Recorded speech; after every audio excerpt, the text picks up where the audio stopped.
benar-benar hati nanti tidak bisa di bundanya tahu caranya ngezoomnya ada nih kelihatannya nanti materi kayak materi ini kalau gini kedengeran ini aja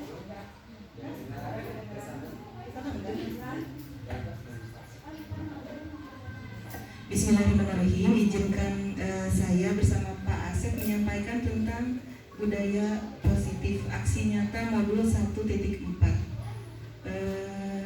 Fasilitatornya Bu Elvi, pengajar praktiknya Bu Is. Harusnya ini tuh ngumpulinnya sekitar 2 minggu yang lalu ya Pak. Cuma kita terlambat. Ini terakhirnya pokoknya tanggal 17 sudah dikumpulkan. Terima kasih atas kehadirannya. Mohon maaf ya mengganggu waktunya. Lanjut Pak. Sedikit pengantar saja. Ini pertanyaan tematik. Apa pentingnya menciptakan suasana positif di lingkungan sekolah? Yang kedua, bagaimana selama ini menciptakan suasana positif di lingkungan sekolah? Ketiga, apakah penerapan disiplin sudah diterapkan dengan efektif? Yang keempat, apa saja harapan-harapan yang ingin kita lihat berkembang pada diri kita sendiri? Dan yang kelima, apa saja harapan-harapan yang ingin dilihat berkembang pada murid-murid kita? Nah, ini akan membahas segala sesuatu tentang lingkungan sekolah atau budaya positif di lingkungan sekolah.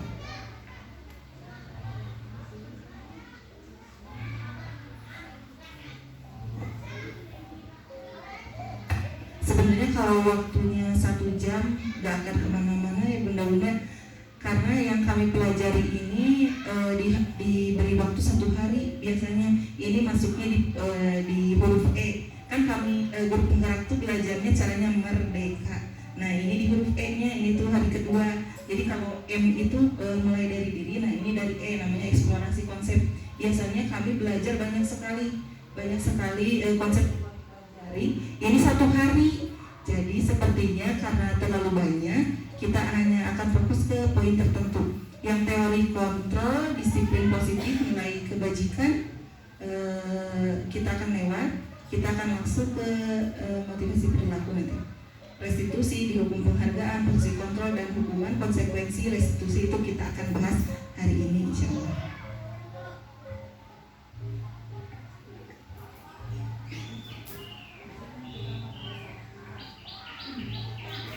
Nah, untuk teori kontrol anggap saja kita sudah bahas. Intinya di teori kontrol ini kita sebagai guru bagaimana memposisikan diri kita sendiri untuk bisa mengontrol murid kita. Nah, bayangkan saja itu, karena poin utamanya adalah tentang mengontrol murid-murid kita. Ada pertanyaan yang menarik di sini. Apakah kita bisa mengontrol murid kita? Bisa? Jawabannya tidak. Karena yang bisa mengontrol itu adalah diri mereka sendiri. Kita hanya bisa menjadi intinya memfasilitasinya saja. Karena sebuah perilaku itu munculnya bukan dari dari orang lain, tapi justru dari diri anak itu sendiri. Selanjutnya Pak.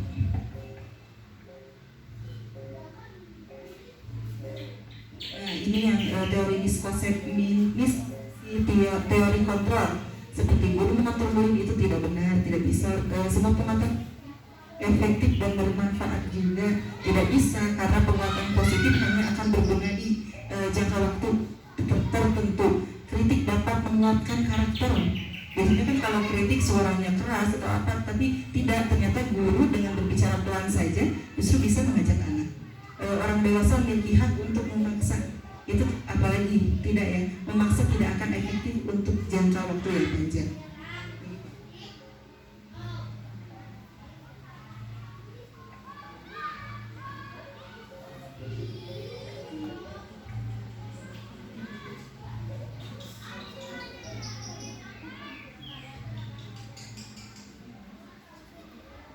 Kita lewat ya bagian miskonsepsi dan pertanyaan, langsung ke disiplin positif. Langsung aja.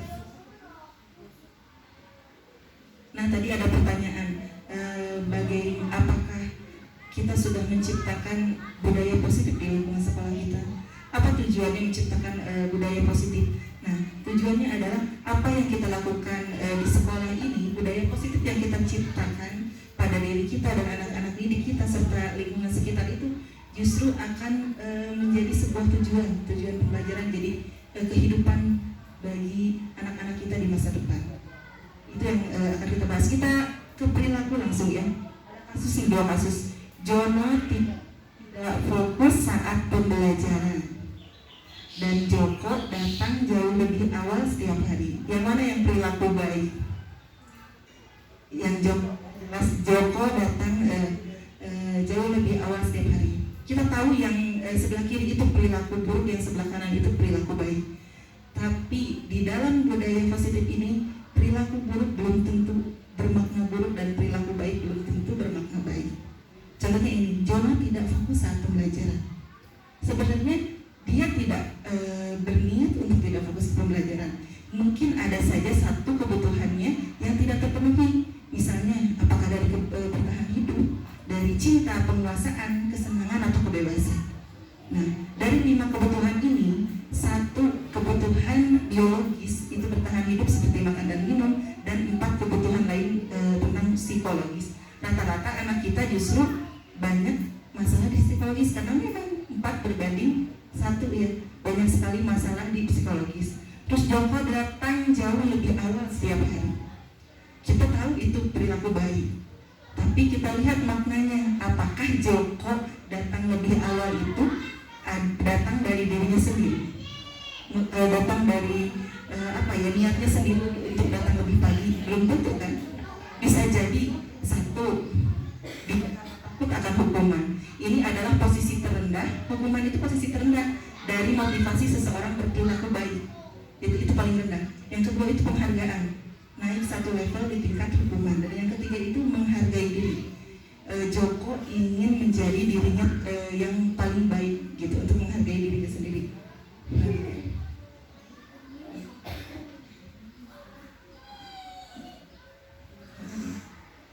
Sekarang kita analisis perilaku buruk Adit. Yang tadi Adit salah ya Pak, bukan? Ini baru Adit nih.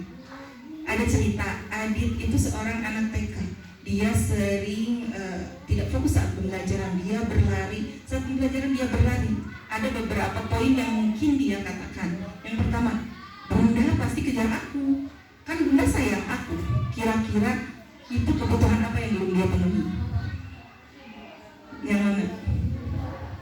Cinta. Ya betul, itu kebutuhan cinta. Aku kan bisa buat Bunda kejar aku.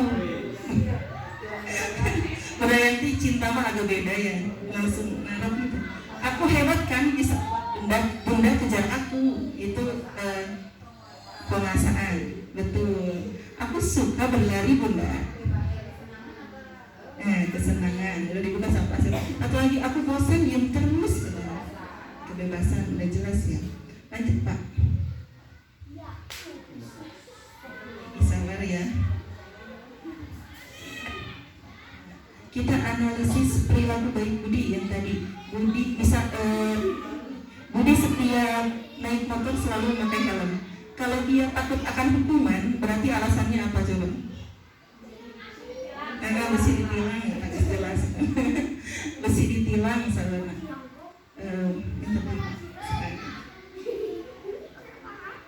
Nah, nih kalau penghargaan, udah ada jawabannya agar terlihat keren. Kalau menghargai diri, nah coba Pak, betul nggak Pak? Nah, coba masih muter ya.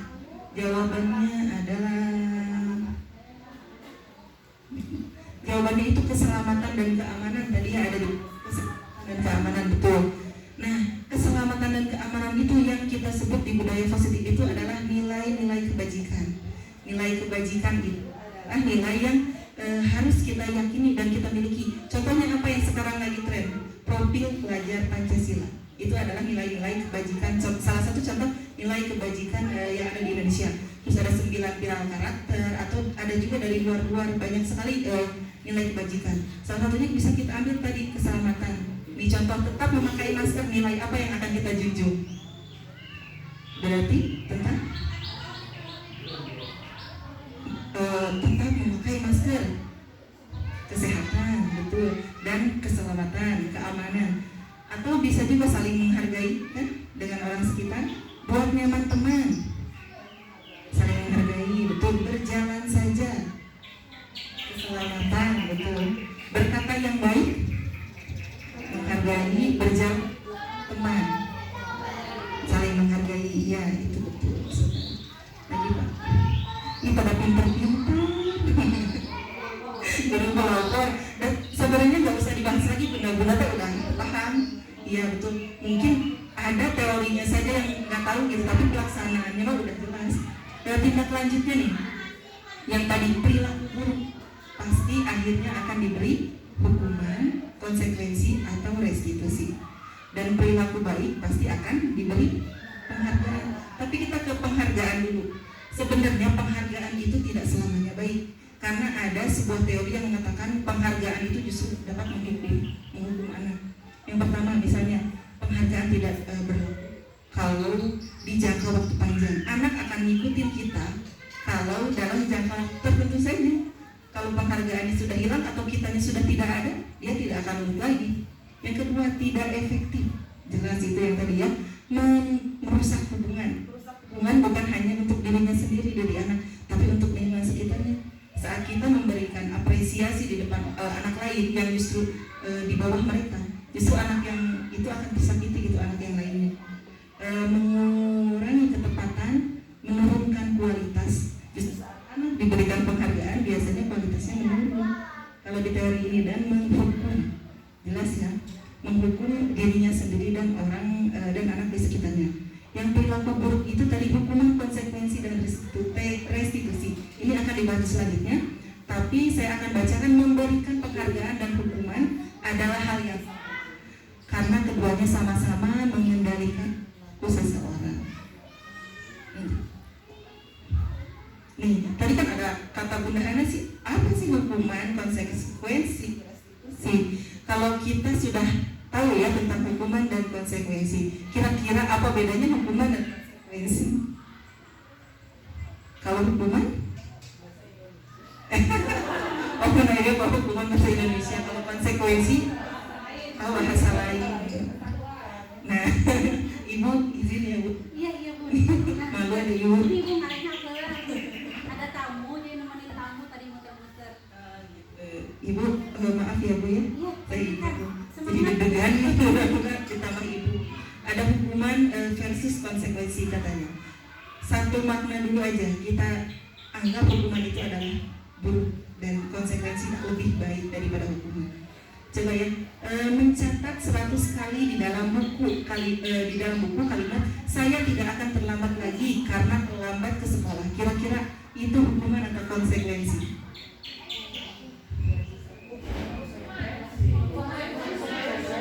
Kenapa Pak Ilisan konsekuensi? Capek kata Bunda Yanti. Sebenarnya biar tulisannya bagus katanya gitu. Nah, yang saya pelajari ini justru konsekuensi. Ada alasannya. Apa yang dilakukan salah, dia kan terlambat. Otomatis dia suruh menulis saya tidak akan terlambat. Sejalan kan? Dan sebelumnya pun itu telah dibahas. Itu sejalan, dia apa ya, konsekuensi apa yang dia terima kalau dia terlambat, berarti akan menulis. Kalau ini lari mengelilingi lapangan basket karena terlambat hadir, hukuman, betul. Nah ya, lagi Pak. Tahu ya. Dan dari yang tadi membersihkan coretan yang ditulisnya di meja tulis, konsekuensi betul, karena perilaku yang diperbuat. Murid diminta untuk push up 15 kali karena tidak menggunakan masker. Hukuman. Jadi udah bisa menyimpulkan berarti ya hukuman konsekuensi apa Bunda? Aku udah nyambung, selain itu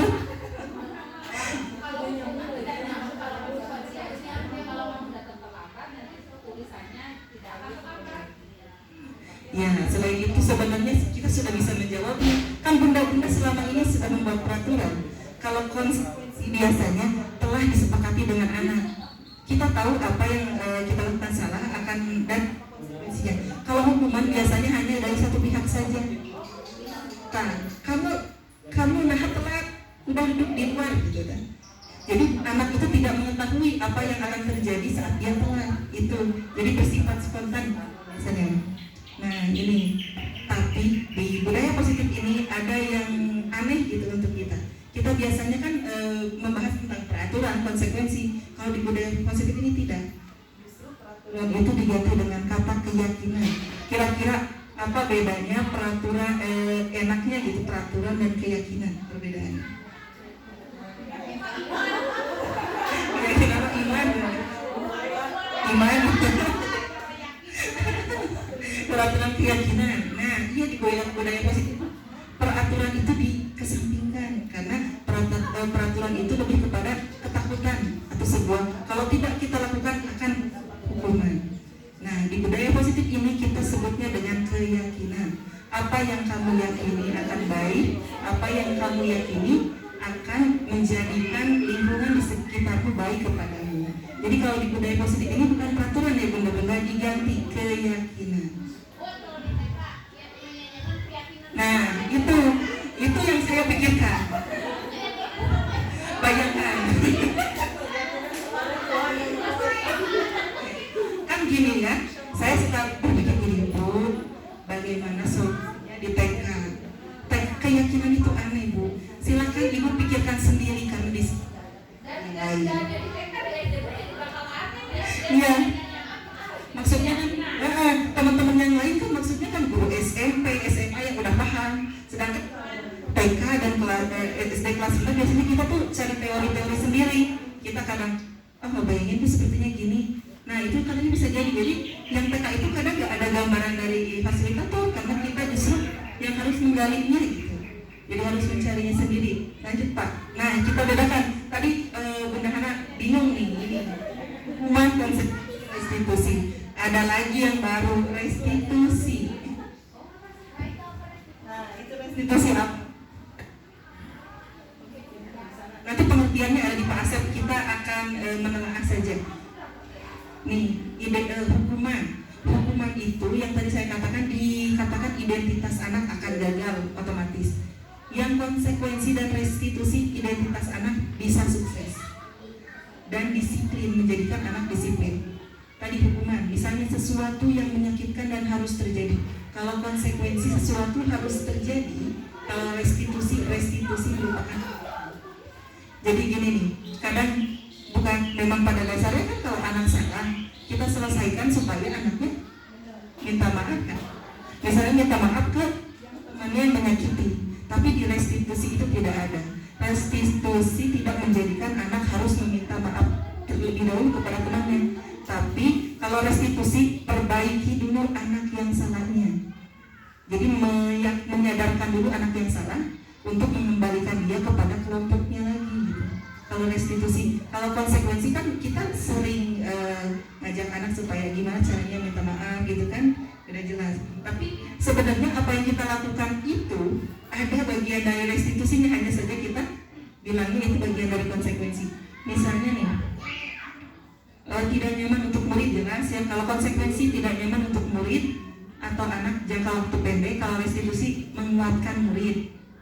Nah kalau hukuman korbannya itu keadilan. Kalau misalnya konsekuensi korban bisa diabaikan, dan kalau restitusi korban mendapatkan ganti. Jadi kayak gini nih, misalnya kita jalan, terus saya numpahin anak kecil, saya numpahin air, terus kita kadang bilang, udah nggak apa-apa sama ibu aja gitu, nggak apa-apa dibantu, atau kita berdua yuk bantu.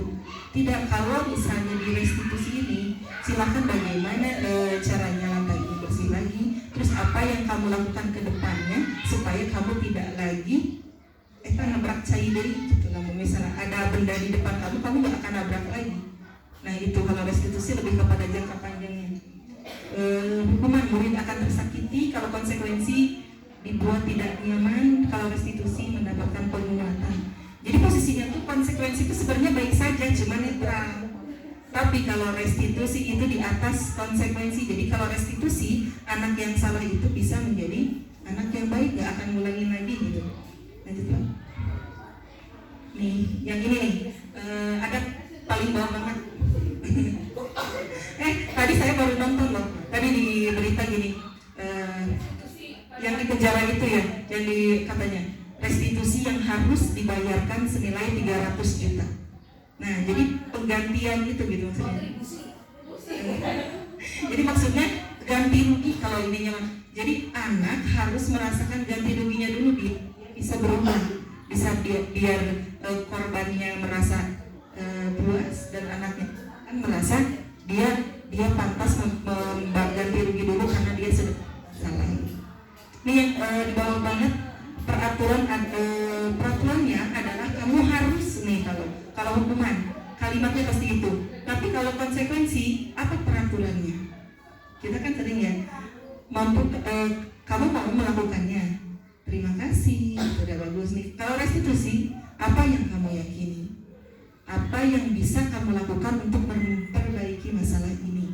Kalau di restitusi, rada bingung saya sebenarnya belajar ini, apalagi udah ditinggal beberapa minggu, hampir 1 bulan, saya lupa lagi, maaf ya teman-teman kalau ada yang kurang. Kalau restitusi lebih ke mencari solusi ya. Mencari solusi dan mencari perbaikan anak yang salahnya gitu. Kalau di restitusi dilanjutkan. Nanti dibahas sama Pak Asep ya, saya cuma membahas gitunya aja.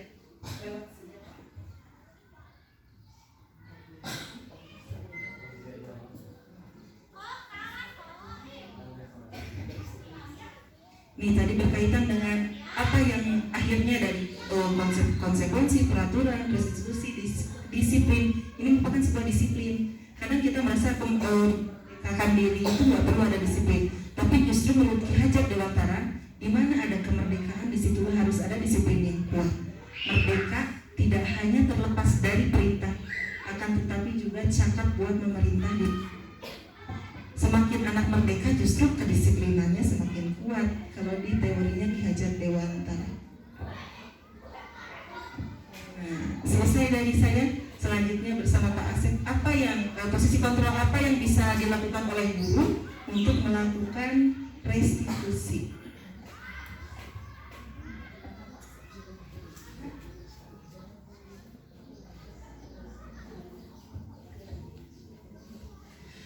Ya, bismillahirrahmanirrahim. Assalamualaikum warahmatullahi wabarakatuh.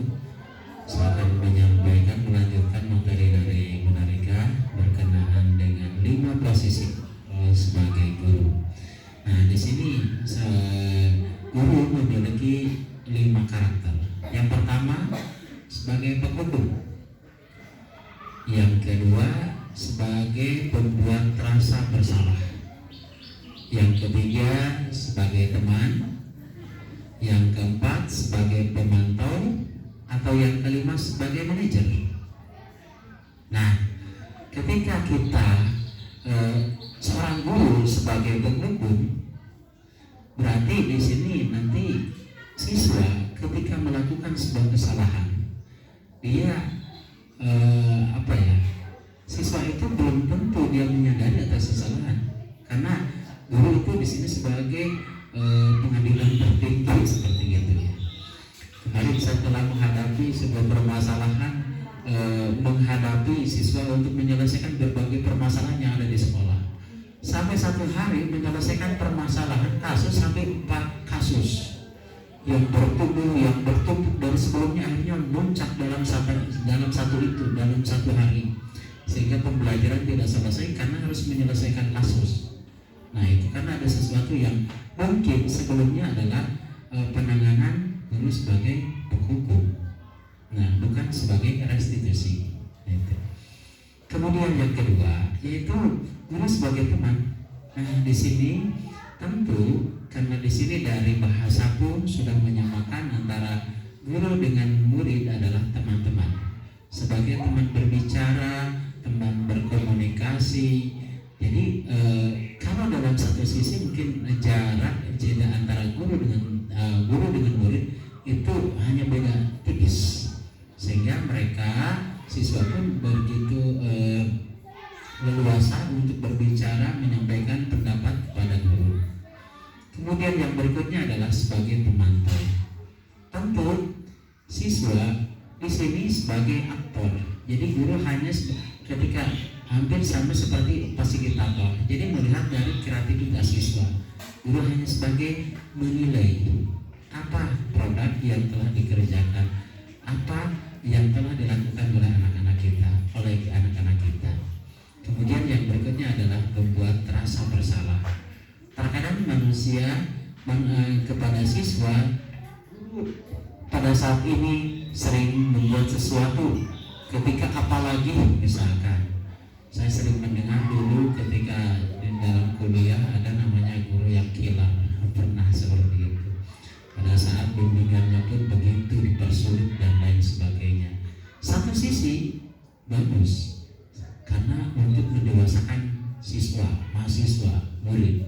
Tapi di sisi lain itu kedekatan antara guru dengan siswa begitu ada jedanya begitu jauh.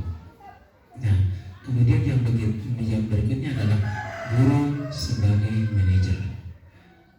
Bagaimana, kapan guru sebagai manajer itu bisa sebagai siswa, kapan sebagai pemantau, kapan sebagai penghubung, kapan sebagai pembuat rasa bersalah. Jadi kita sebagai guru, sebagai manajer bisa memposisikan dalam kondisi tertentu. Nah itu. Kemudian yang berikutnya yaitu yang tadi disampaikan yaitu motivasi. Motivasi, kemudian ada motivasi eksternal, motivasi intrinsik. Di sini ada motivasi eksternal, ada identitas gagal, perilaku kontrol negatif, kemudian identitas sukses. Nah, di dalam perilaku kontrol negatif ada penghukum, ada pembuat merasa bersalah. Apa saja ketika seorang guru berbuat menghardik, menunjuk-nunjuk, menyakiti, menyindir. Nah, terkadang kondisi seperti itu kita tujuannya bagus untuk menyampaikan kepada siswa, tapi nama samarannya disembunyikan. Kadang-kadang seperti itu. Nah, itu adalah perilaku kontrol yang negatif. Kemudian yang berikutnya membuat merasa bersalah, itu berceramah, menunjukkan kekecewaan, kemudian menilai. Terkadang kita hal-hal tertentu sering banyak berbicara, padahal siswa apakah paham kondisi ketika kita menyampaikan berbagai ceramah yang begitu panjang lebar? Belum tentu siswa memahami kondisi apa yang disampaikan oleh guru. Kemudian guru berkata, kalau kamu tidak melakukannya, saya akan seperti apa? Kemudian kamu sudah mengecewakan ibu dan bapak ketika seorang anak sudah berbuat hal-hal yang salah atau berbuat hal-hal yang mungkin tidak sesuai dengan yang menjadi harapan. Kemudian yang berikutnya adalah identitas sukses, perilaku kontrol positif sebagai teman, sebagai pemantau, kemudian manajer. Sebagai teman, membuatkan alasan-alasan untuk murid-muridnya. Nah, ketika seseorang melakukan hal-hal yang salah, kenapa teman-teman seperti ini? Tentu diberikan sebuah alasan-alasan yang masuk logika. Kemudian lakukan demi bapak ibu yang sudah nanti dan nanti akan dibereskan. Ketika misalkan seorang anak melakukan hal-hal yang salah, mungkin bisa membuat kotor di dalam kelas, di sana ada kesadaran nanti saya akan dibereskan kembali. Nah, itu jadi identitas yang sukses. Kemudian yang berikutnya menghitung dan mengukur apa yang peraturannya, apa konsekuensinya, apa yang telah kamu lakukan. Kemudian mengajukan pertanyaan-pertanyaan kontrol sebagai manajer. Kemudian apa yang kita yakini, apa yang kamu meyakini hal-hal tersebut. Kalau kamu meyakinkan, maukah kamu berbuat untuk yang lebih baik? Nah, ketika di sini konsepnya adalah sebagai manajer. Jadi kapan sebagai guru itu sebagai manajer, kapan sebagai pemantau, kapan sebagai teman, dan lain sebagainya. Nah, kemudian yang berikutnya yaitu Nah, kita lanjutkan masuk ke saja ke namanya restitusi ya. Pernyataan sebagai dengan.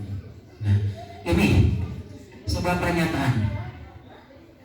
Saya kecewa sekali dengan kamu. Siapa yang mengatakan?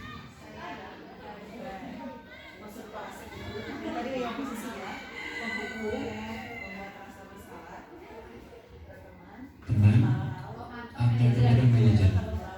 Saya kecewa sekali dengan kamu. Ini siapa yang mengatakan? Iya, oke. Berikutnya, kamu tidak pernah benar melakukannya. Benar.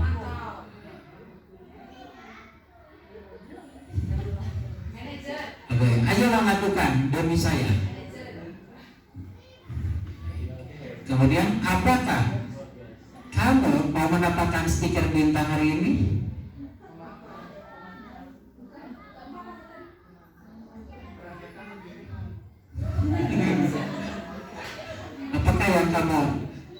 Apakah kamu mau mendapatkan stiker bintang hari ini?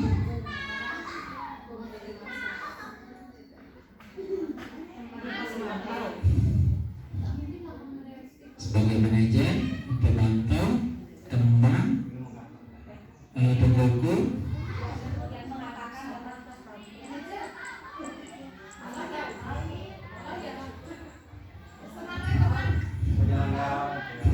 sebagai Oke.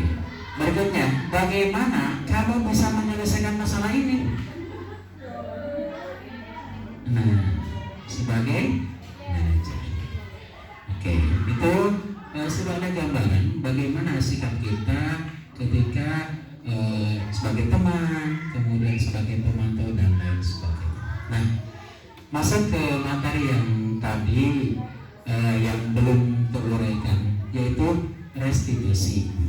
Nah, restitusi adalah proses menciptakan kondisi bagi murid untuk memperbaiki kesalahan mereka, sehingga mereka bisa kembali pada kelompok mereka dengan karakter yang lebih kuat. Itu menurut dosen. Kemudian, restitusi juga adalah proses kolaboratif yang mengajarkan murid untuk mencari solusi untuk masalah dan membantu murid berpikir tentang orang seperti apa yang mereka inginkan dan bagaimana mereka harus memperlakukan orang lain.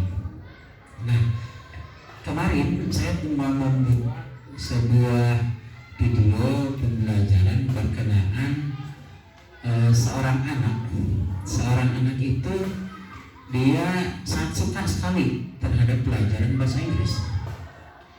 Ini aktingnya adalah Mika dan Caca.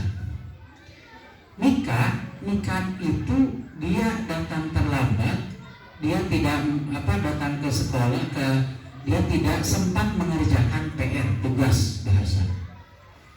Akhirnya dia mengambil punya Caca. Nah, kemudian pada saat itu Caca akhirnya marah karena buku saya diambil. Jadi seolah-olah Caca yang tidak mengerjakan. Nah, akhirnya diselesaikan. Dia Mika menyadari, aku tidak mengerjakan karena pertama aku datang terlambat karena habis pulang dari sebuah tempat dengan keluarganya. Dan saya juga menyesal kenapa sampai seperti ini melakukan hal-hal yang seperti ini, mengambil buku orang dan lain sebagainya. Itu. Kemudian itu sebuah penyadaran. Itu ketika anak yang menyadari hal tersebut bagian dari restitusi. Jadi tidak gini, kamu terlambat, kamu harus diberikan hukuman seperti ini. Itu bukan sebagai restitusi, tapi sebagai penghukum. Gitu.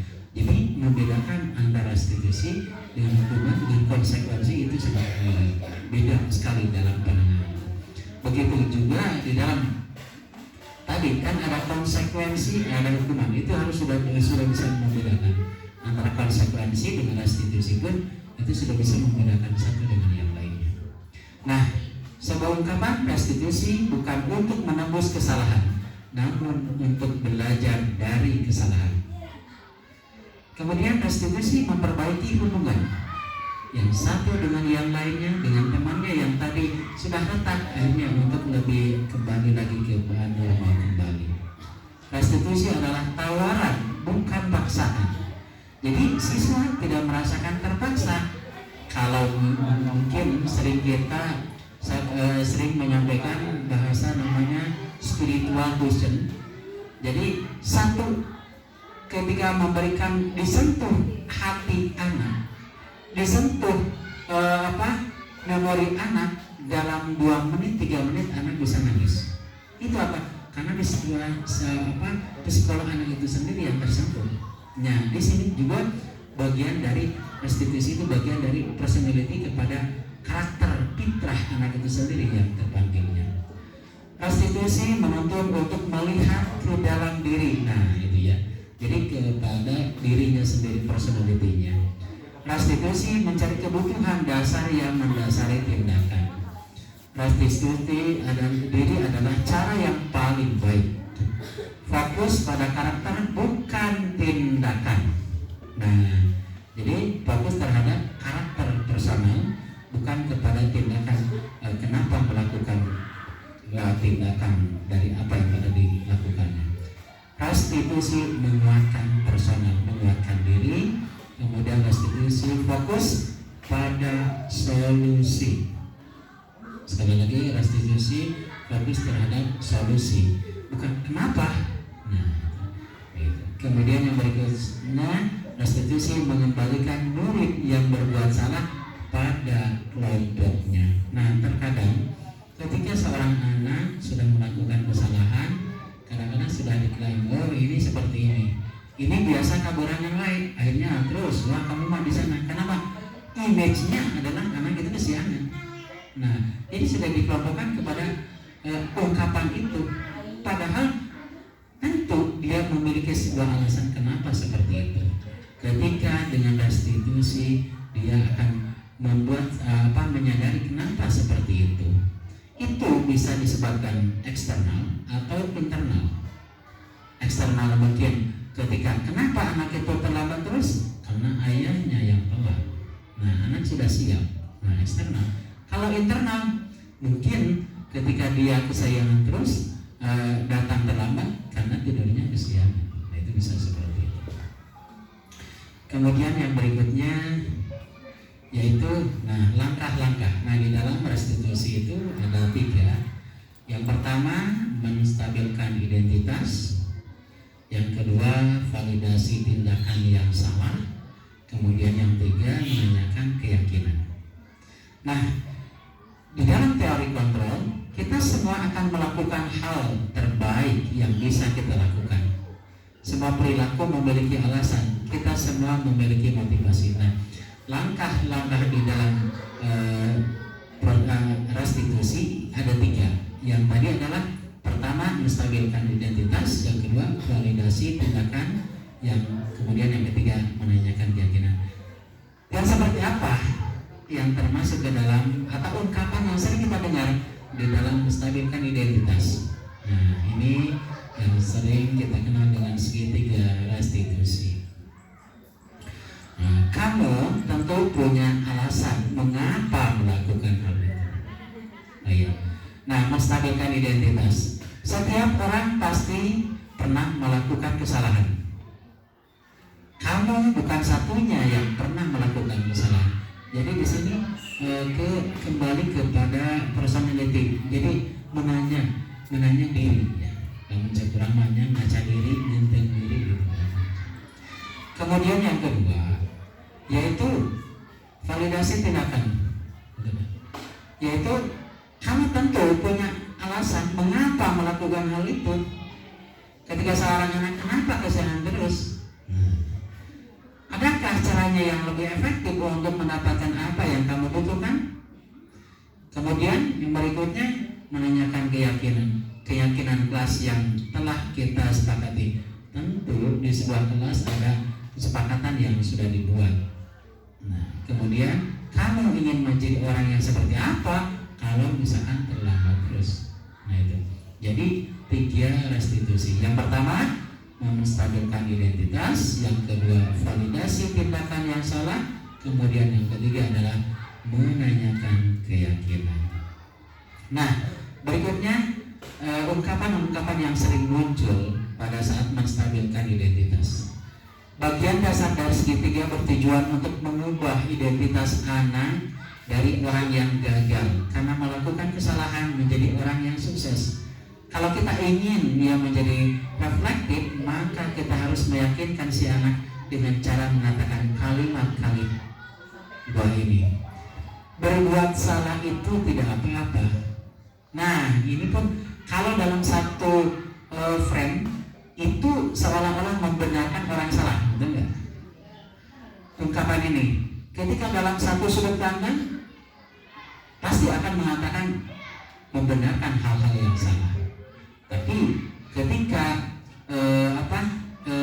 menstabilkan identitas kepada siswa yang melakukan hal tersebut, tentu setiap manusia pasti pernah melakukan kesalahan. Nah, jadi itu di sana. Kemudian tindakan manusia yang tidak ada manusia yang sempurna. Jadi lamun cegah kepada berenung diri lah. Bapak juga pernah melakukan kesalahan seperti itu. Kemudian kita bisa menyelesaikan hal ini. Bapak tidak tertarik mencari siapa yang salah, tapi ingin cari solusi dari permasalahan ini. Jadi kepada siswa bukan kita menyalahkan atas apa yang tidak kenapa melakukan hal tersebut, tapi introspeksi diri yang lebih kuatnya di sana. Kemudian yang berikutnya yaitu validasi tindakan yang salah. Setiap tindakan kita dilakukan dengan suatu tujuan, yaitu memenuhi kebutuhan dasar.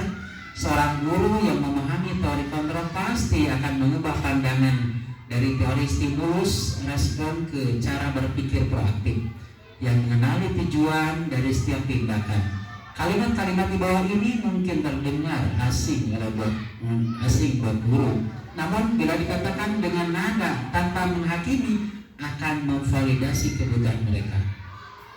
Kalimatnya, padahal kamu bisa melakukan yang lebih buruk dari ini ya. Kamu pasti punya alasan mengapa melakukan hal itu.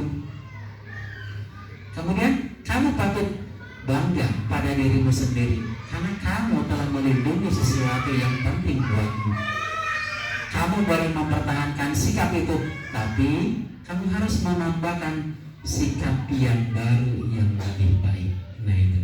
Jadi ini kalau tadi mengintrospeksi kepada diri sendiri, kemudian yang kedua bagaimana dia pola konsepnya untuk bagaimana untuk menjadi berubah gitu, berubah menjadi yang lebih baik.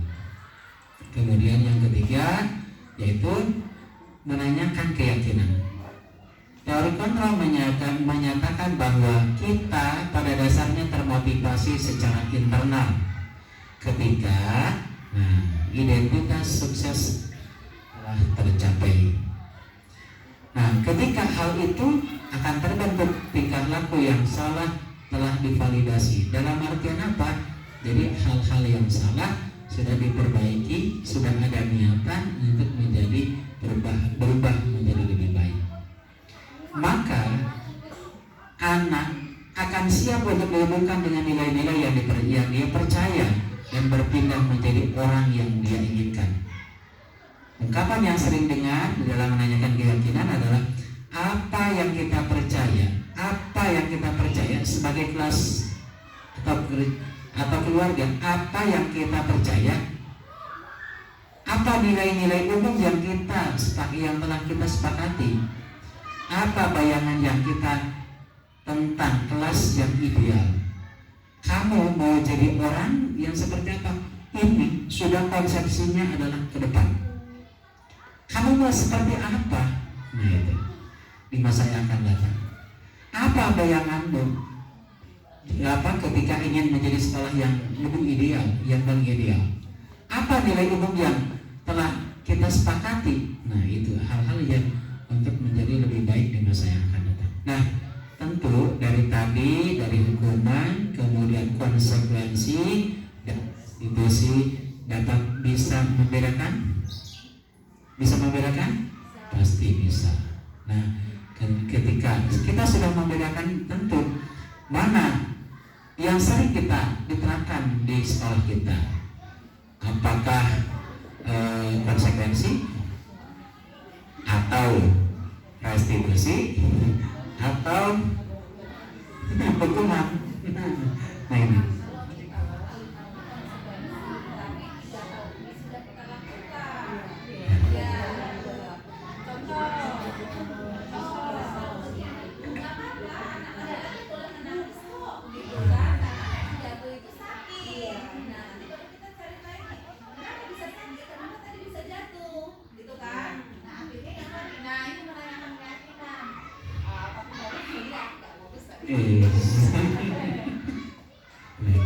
jadi sudah iya. Jadi ini mungkin mereka saya jawab ketika dalam konsep-konsep dalam diskusi ungkapan itu atau di dalam pelaksanaan kita sudah menerapkan gitu. Namun bahasa nanti baru ketemu gitu. Ungkapannya baru ketemu, oh ini restitusi, oh ini konsekuensi, oh ini hukum. Ini baru ketemu. Padahal di dalam penerapan mungkin sudah jauh ke dalam konsep restitusi. Nah itu teman-teman, mungkin barangkali ada yang mau ditanyakan berkenaan dengan hal-hal yang tadi disampaikan. Sebenarnya ini saya juga semalam Menalika mengambil ini, padahal saya sudah menyiapkan di dalam subplan itu adalah berkenaan dengan konsep baja visi misi sekolah itu seperti apa. Jadi jangan sampai tentang visi yang almarhum sudah disampaikan seperti ini sekarang contohnya teman-teman atau guru-guru sekarang kadang-kadang belum paham arahnya kemana gitu. Visi tinggal visi yang menempel di dalam tembok, tapi kita tidak tahu arahnya kemana. Nah itu. Jadi harus paham dulu sehingga sejalan visi dan pelaksanaan itu searah, sehingga konsep pembelajarannya maksimal gitu. Itu ya tadinya ingin menguatkan hal itu, sehingga untuk menguatkan konsep yang telah disusun yang begitu filosofi pendiri founder dari program itu sangat luar biasa itu hanya. Tapi menarik kan, oh iya mangga gitu ya. Maka silakan teman-teman, ya mangga Bagon. Menanggapi dari Bu menanggapi kalau kebalikannya Bu, laki-laki itu jangan nangis kalau jatuh, karena laki-laki kecil itu misalkan kuat gitu. Karena itu gimana Bu bilang itu bakunya luar itu nyempek. Ada masalah. Apa itu mah buat apa? Buat anak itu nyelimur gitu. Jadi anaknya itu nggak jadi nangis gitu.